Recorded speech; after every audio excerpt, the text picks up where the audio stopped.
Hi hello friends, welcome back to my channel. ఈరోజు మన video వచ్చేసి బేకరీ స్టైల్ ఎగ్ పఫ్స్ అండి. ఓవెన్లో ఎలా చేసుకోవాలి లేదా ఓవెన్ లేకుండా ఎలా చేసుకోవాలో రెండు కూడా షేర్ చేశానండి. తప్పకుండా వీడియోని స్కిప్ చేయకుండా చూడండి. అలానే చేసుకోవడం కూడా చాలా ఈజీ. ఎలా చేసుకోవాలో చూసేద్దాము. ఫస్ట్ ఇలా ఒక మిక్సింగ్ బౌల్ తీసుకొని 2 కప్స్ మైదా యాడ్ చేసుకోవాలి. మనకి బేకరీ స్టైల్ పఫ్స్ కావాలంటే తప్పకుండా మైదాని యాడ్ చేసుకోవాలండి. దీనిలోనే 1 టీ స్పూన్ షుగర్ యాడ్ చేసుకోండి. అలాగే ఒక 1/2 టీ స్పూన్ సాల్ట్ కూడా యాడ్ చేసుకొని ఒకసారి అంతా మిక్స్ చేయాలి.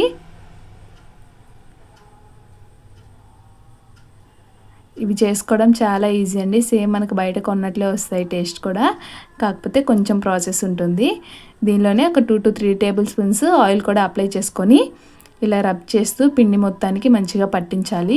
వీడియోలో చూపిస్తున్నట్లుగా మనకి ఇక్కడ ఆయిల్ సరిపోయిందా లేదా అని ఎలా తెలుస్తుందంటే, మనం ఇలా పిండిని ముద్దలాగా చేస్తే ముద్ద కట్టాలండి. అప్పుడే మనకి ఆయిల్ కరెక్ట్గా సరిపోయినట్లు. దీనిలోనే కొంచెం కొంచెంగా వాటర్ యాడ్ చేసుకుంటూ చపాతీ పిండి కన్నా కొంచెం హార్డ్గా కలుపుకోవాలి. చపాతీ పిండి కలుపుకున్నంత సాఫ్ట్గా ఉండకూడదండి, కొంచెం హార్డ్గా కలుపుకొని ప్రిపేర్ చేసుకోవాలి. చూస్తున్నారు కదా, ఈ విధంగా కలుపుకొని ఒక 10 మినిట్స్ పక్కన పెట్టేయండి. నెక్స్ట్ మనం చపాతీస్ రోల్ చేసినప్పుడు పేస్ట్ అప్లై చేయాలండి. సో అది ప్రిపేర్ చేసుకుందాము. మీరు ఈ ప్లేస్లో బటర్ కూడా యూస్ చేయొచ్చు. సో నేను ఇలా ఒక 2 టేబుల్ స్పూన్స్ ఆయిల్ యాడ్ చేశాను. దీనిలోనే ఇంకో 2 టేబుల్ స్పూన్స్ మైదా కూడా యాడ్ చేసుకోండి. ఇదంతా కూడా ఉండలు లేకుండా పేస్ట్ లాగా మిక్స్ చేసుకోవాలి. మీరు ఇదంతా వద్దు అనుకుంటే ఈ ప్లేస్లో బటర్ యూస్ చేస్తే సరిపోతుంది.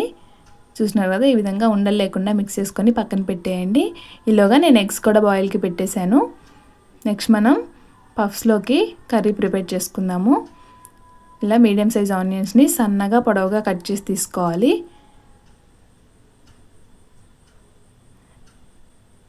కొంచెం ప్రాసెస్ ఉంటుంది కానీ సేమ్ మనకి బయట కొన్నట్లే వస్తాయండి టేస్ట్. తప్పకుండా ఒకసారి ట్రై చేసి చూడండి. నెక్స్ట్ ఇలా ప్యాన్లో 2 టేబుల్ స్పూన్స్ ఆయిల్ యాడ్ చేసుకొని మనం సన్నగా కట్ చేసి పెట్టుకున్న ఆనియన్స్ అన్నీ కూడా యాడ్ చేసుకోవాలి. ఫ్లేమ్ వచ్చేసి లో ఫ్లేమ్లో పెట్టేసి ఫ్రై చేసుకోవాలండి. అప్పుడే మనకి ఆనియన్స్ లోపల వరకు మంచిగా ఫ్రై అవుతాయి. మనకి ఆనియన్స్ త్వరగా ఫ్రై అవ్వాలంటే ఒక 1/2 టీ స్పూన్ సాల్ట్ యాడ్ చేసుకోండి. అలాగే ఒక చిటికెడు పసుపు కూడా యాడ్ చేసుకొని ఆనియన్స్ అనేవి మంచి గోల్డెన్ కలర్ వచ్చే వరకు ఫ్రై చేసుకోవాలి. ఈ ప్లేస్లోనే మీకు నచ్చితే జింజర్ గార్లిక్ పేస్ట్ కూడా యాడ్ చేసుకోవచ్చండి. నేనైతే యాడ్ చేయట్లేదు. ఇలా లో ఫ్లేమ్లో పెట్టి ఫ్రై చేసుకోవాలి. ఒక 5 to 10 మినిట్స్కి ఆనియన్స్ అన్నీ కూడా మంచిగా ఫ్రై అయిపోతాయి. చూస్తున్నారు కదా, మంచి గోల్డెన్ కలర్ వచ్చాయి. దీనిలోనే ఒక 1/2 టీ స్పూన్ కారం యాడ్ చేశాను. ఇంకా 1/2 teaspoon garam masala add చేశానండి. గరం మసాలా వచ్చేది ఆప్షనల్, మీ దగ్గర ఉంటే యాడ్ చేసుకోండి లేదా స్కిప్ చేసేయచ్చు. ఇవన్నీ కూడా ఒకసారి మిక్స్ చేసుకొని ఫైనల్గా సన్నగా కట్ చేసి పెట్టుకున్న కొత్తిమీర కూడా యాడ్ చేసుకొని ఒకసారి మిక్స్ చేసుకొని స్టవ్ ఆఫ్ చేసేయడమే. మనకి కర్రీ ప్రిపేర్ అయిపోయిందండి. నెక్స్ట్ మనం ముందుగా ప్రిపేర్ చేసి పెట్టుకున్న చపాతీ పిండిని కూడా ఒకసారి తీసుకొని ఇలా కొంచెం పిండి యాడ్ చేసుకొని మంచిగా బీట్ చేసుకోవాలండి. మనం పిండి అనేది ఎంత మంచిగా బీట్ చేస్తే మనకి పఫ్స్ అనేవి అంత క్రిస్పీగా టేస్టీగా వస్తాయి. సో ఒక 5 to 10 మినిట్స్ ఇలానే బీట్ చేస్తూ ఉండండి. నెక్స్ట్ మనం పిండి మొత్తాన్ని కూడా ఈక్వల్ పార్ట్స్గా డివైడ్ చేసుకోవాలి. చూస్తున్నారు కదా వీడియోలో, అన్నీ కూడా ఈక్వల్గా ఉండాలండి. నాకు ఇక్కడ టోటల్గా 7 పార్ట్స్ వచ్చాయి. ఇలా ఒక్కో పిండి ముద్దని తీసుకొని చపాతీలాగా రోల్ చేసుకోవాలి. ఇక్కడ వచ్చేసి మనకి ఎంత పలుచగా వీలైతే అంత పలుచగా రోల్ చేసుకోవాలండి. సర్కిల్ షేపే రావాలని ఏం లేదు, ఎలా అయినా పర్లేదు, కానీ పలుచగా ఒత్తుకోవాలి. చూసినా కదా, ఇలా ఒకటి ప్రిపేర్ చేసుకున్న తర్వాత ప్లేట్లోకి తీసేసుకొని పక్కన పెట్టేయండి. మనం ప్లేట్లో యాడ్ చేసినప్పుడు కొంచెం పిండి యాడ్ చేసుకొని చపాతీని యాడ్ చేయండి, లేదంటే అంటుకుపోయే ఛాన్స్ ఉంటుంది. సో ఇలా మనం ప్రిపేర్ చేసుకున్న పిండి ముద్దలన్నీ కూడా చపాతీస్ లాగా రోల్ చేసుకొని పక్కన పెట్టేసుకోవాలి. ఎంత పలుచగా వీలైతే అంత పలుచగా రోల్ చేసుకోవాలండి. చూసినా కదా, నేను అన్నీ కూడా ఇలా ప్రిపేర్ చేసి పెట్టుకున్నాను. నెక్స్ట్ మనం ముందుగా ప్రిపేర్ చేసుకున్న పేస్ట్ ఉంటుంది కదా, దాన్ని చపాతీ మీద మొత్తం అప్లై చేయాలండి. చూస్తున్నారు కదా వీడియోలో, ఇది వచ్చేసి కంపల్సరీ అండి. ఇలా చేస్తేనే మనకి పఫ్స్ అనేవి పొరలు పొరలుగా టేస్టీగా వస్తాయి, క్రిస్పీగా. ఇలా పేస్ట్ యాడ్ చేసుకున్న తర్వాత పైన ఇంకో చపాతీని ప్లేస్ చేయండి.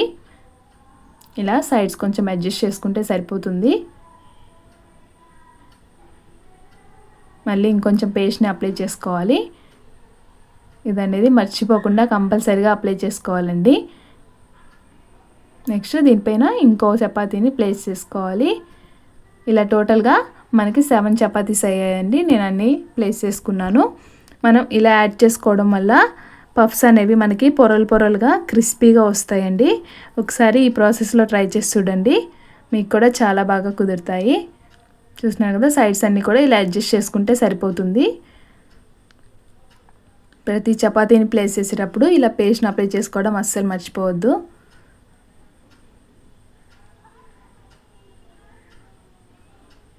చూస్తున్నారు కదా వీడియోలో, సైడ్స్ అన్నీ అడ్జస్ట్ చేసుకుంటే సరిపోతుంది. చూడండి, నేను టోటల్గా 7 చపాతీస్ని ప్లేస్ చేశాను. సైడ్స్ అన్నీ కూడా మళ్ళీ ఒకసారి అడ్జస్ట్ చేసుకొని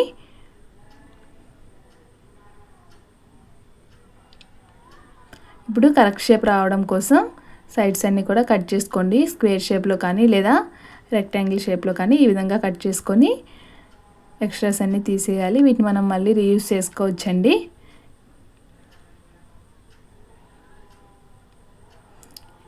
ఇవన్నీ కూడా పార్ట్స్గా డివైడ్ చేసుకోండి. మీరు తీసుకున్న పిండి క్వాంటిటీని బట్టి ఈ షేప్లో కట్ చేసుకోండి. నాకైతే ఇక్కడ టోటల్గా 6 పార్ట్స్ అయ్యాయి.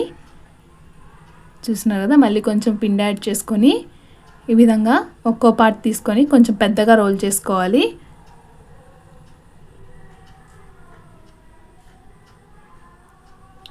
ఇలా రోల్ చేసుకున్న తర్వాత దీనిలోనే మనం ముందుగా ప్రిపేర్ చేసి పెట్టుకున్న ఆనియన్ కర్రీని కూడా యాడ్ చేసుకొని, అలాగే బాయిల్ చేసుకునే ఎగ్ని ఇలా హాఫ్కి కట్ చేసుకొని యాడ్ చేసుకోవాలి. చూస్తున్నారు కదా వీడియోలో, ఈ విధంగా మనం ముందుగా ప్రిపేర్ చేసి పెట్టుకున్న పేస్ట్ ఉంది కదా, దాన్ని ఇలా కొంచెం కొంచెం అప్లై చేసుకుంటూ ఎడ్జెస్ని కవర్ చేయాలండి. పేస్ట్ యాడ్ చేయకపోతే కనుక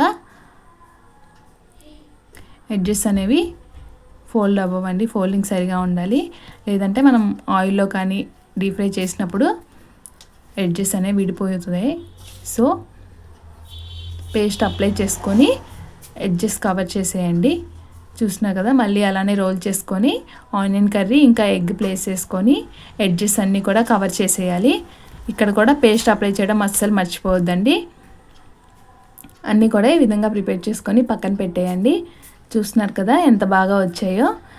ఇప్పుడు వీటి మీద మనం లైట్గా పచ్చిపాలు ఉంటాయి కదా, లైట్గా ఇలా అప్లై చేస్తే మనకి పైన కలర్ అనేవి బాగా వస్తాయి. ఇలా యాడ్ చేయడం వల్ల మనకి పైన కలర్ అనేవి మంచి కలర్ వస్తుందండి. చూసినా కదా, జస్ట్ ఇలా లైట్గా అప్లై చేస్తే సరిపోతుంది. వీటన్నిటిని కూడా ఇప్పుడు మనం బేక్ చేసుకోవాలి. ఇలా ఒక బేకింగ్ ట్రే తీసుకొని లైట్గా ఆయిల్ కానీ గీ కానీ అప్లై చేసుకోవాలి. ఇలా అప్లై చేసుకున్న తర్వాత మనం ముందుగా ప్రిపేర్ చేసి పెట్టుకున్న పఫ్స్ అన్నీ కూడా బేకింగ్ ట్రేలోకి ప్లేస్ చేసుకోండి.